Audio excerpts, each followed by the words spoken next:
Good morning प्यारे बच्चों, मैं हूं आपकी एजुकेटर पूर्णिमा अतर सिंह और हम करेंगे विज्ञान की वर्कशीट नंबर 6। क्लास आपकी 8th है। तो आज हम पढ़ेंगे। इससे पहली वर्कशीट में हमने क्या पढ़ा था? हमने पढ़ा था कि सूक्ष्म जीव जो बिल्कुल बहुत नन्हे नन्हे से छोटे छोटे से होते हैं, जिनको हम नंगी आंखों से नहीं देख सकते, जिनको देखने के लिए हमें जरूरत पड़ती है माइक्रो ऑर्गेनिज्म की। तो कौन कौन से माइक्रो ऑर्गेनिज्म हमने पढ़े थे पिछली वर्कशीट में? हमने पढ़ा था जीवाणुओं के बारे में, शैवाल के बारे में, प्रोटोजोआ के बारे में और कवक के बारे में। ठीक है। और हमने वायरस के बारे में भी पढ़ा था, दैट इज विषाणु। विषाणु के बारे में भी हमने पढ़ा था। तो बच्चों, सूक्ष्म जीव एक कोशिके भी हो सकते हैं और बहुकोशिके भी हो सकते हैं। अब ये एक कोशिके क्या है, बहुकोशिके क्या है, जरा एक बार ध्यान से समझ लो। देखो, एक कोशिके और बहुकोशिके। हम जो ह्यूमंस हैं, हम जो मानव हैं, ठीक है, हम बहुकोशिके हैं। हम बहुकोशिके हैं। अब बहुकोशिके कैसे हैं? क्योंकि देखो, जब बच्चा बिल्कुल बनना स्टार्ट होते हैं ना, जब हम लोग बिल्कुल पैदा होना स्टार्ट होते हैं, तो हम हमारी सबसे छोटी इकाई जो पहले बनती है कोशिका होती है। हम कोशिका से बनना स्टार्ट होते हैं। कोशिका से उत्तक बनते हैं। उत्तक से फिर हमारे ऑर्गन्स बनते हैं, जैसे आंख हो गई, फिर हमारा हाथ हो गए, हमारा स्टमक हो गया, पेट हो गया। ठीक है। तो हमारी बहुत सारी कोशिकाएं मिलके उत्तक बनाती है और बहुत सारे उत्तक मिला के हमारा जो है ऑर्गन एक अंग बनाते हैं। ठीक है। एक अंग बनाते हैं और एक अंग सारे अंग मिला के शरीर को बनाते हैं। ठीक है। तो ये चीज समझ में आई। तो बहुकोशिका का मतलब है कि किसी के शरीर में ऐसा जीव जिसके शरीर में एक से ज्यादा कोशिका है। एक कोशिका का मतलब कि ऐसा जीव जो एक ही कोशिका से सारे काम कर लेता है। जैसे अमीबा। अमीबा खाना भी एक ही कोशिका से कर लेता है, देख भी एक ही कोशिका से लेता है, जो बाहर निकालना होता है वो भी एक कोशिका से। तो एक कोशिका जीव कौन से हो गए? जिनके पास एक ही कोशिका है सभी काम करने के लिए। हम लोग बहुकोशिके हो गए, जिनके आंख, नाक, कान सब कुछ है, तो वो बहुकोशिके हो गए, क्योंकि सबकी कोशिकाएं अलग अलग है, बहुत सारी कोशिकाएं मिलकर अंग बने हैं। ठीक है। तो जीवाणु, कुछ शैवाल और प्रोटोजोआ जो होते हैं वो एक कोशिके होते हैं। ठीक है। कुछ शैवाल और कवक जो होते हैं बहुकोशिके होते हैं। अब सूक्ष्म जीव कहाँ रहते हैं? ये सभी प्रकार के वातावरण में जीवित रह सकते हैं। मतलब सभी प्रकार, मतलब सभी प्रकार के, मतलब चाहे गर्म है, चाहे ठंडा है, चाहे दलदली है, चाहे रेगिस्तान है, चाहे झरना है, मतलब ये हमारे चारों ओर पृथ्वी पे सब जगह पाए जाते हैं। इवन ये हमारे अंदर भी होते हैं, शरीर के अंदर भी होते हैं।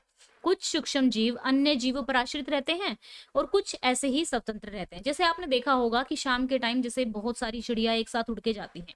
ठीक है। तो कुछ जीव ऐसे होते हैं जो कॉलोनीज में, जो समूहों में इकट्ठा रहना पसंद करते हैं। ठीक है।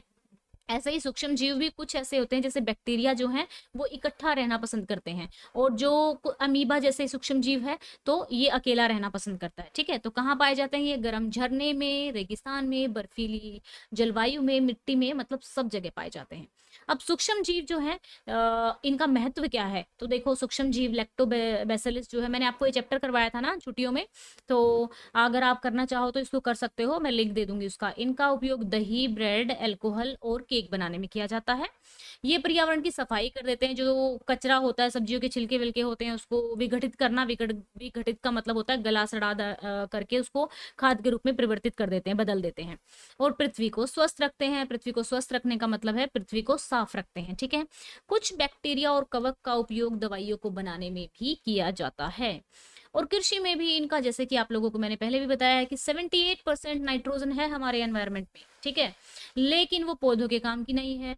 तो पौधे उसको काम में कैसे लेकर आते हैं? बैक्टीरिया की मदद से। बैक्टीरिया जो है, जो दालों वाले पौधे होते हैं, उनके जो ऐसे नूड्स होती है ना, उनमें एक राइजोबियम नाम का बैक्टीरिया रहता है। वो क्या करता है? नाइट्रोजन को लेता है और मिट्टी में फिक्स कर देता है, उस मिट्टी से पौधे ले लेते हैं। ठीक है। तो इस तरीके से जो मिट्टी है उसकी उर्वरता बढ़ती है। तो कैसे? बेकरी, जैसे कि आपका केक बनाने के काम आता है, अल्कोहल बनाने के काम ये आते हैं। तो चलिए अब हम इसके क्वेश्चन आंसर्स कर लेते हैं। ठीक है बच्चों। तो चलो, now we will do the question answers, right. चलिए बच्चों, यहाँ पे एक सेकंड मुझे दे दीजिएगा इसको। ये, वेट अ सेकंड। फाइन, मैं एक मिनट खोल दूँ आपका 6th, 8th है ना आपका।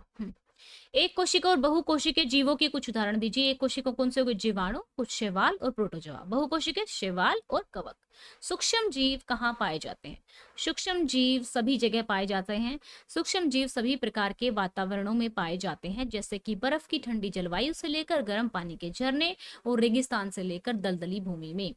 हमारे आप लोग कभी दलदली एरिया में फंसे हो? मतलब ऐसे बहुत छोटे थे जब हम खेत में, बहुत छोटे, लाइक आप लोगों जितने ही होंगे, नहीं 8th में तो नहीं, 5th 6th क्लास में होंगे, तब हम मतलब जब खेलने में मजा आता था ना दलदल में जब छोटे होते थे। तो आप लोग कभी खेले हो दलदल में? हमारे दैनिक जीवन के 3 उपयोग के उदाहरण लिखो। 3 मतलब इनके उदाहरण लिखने हैं बैक्टीरिया के।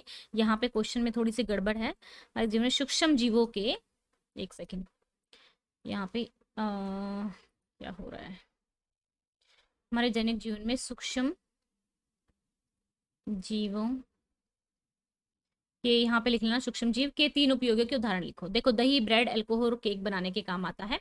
बैक्टीरिया का उपयोग दवाई बनाने के काम में भी आता है।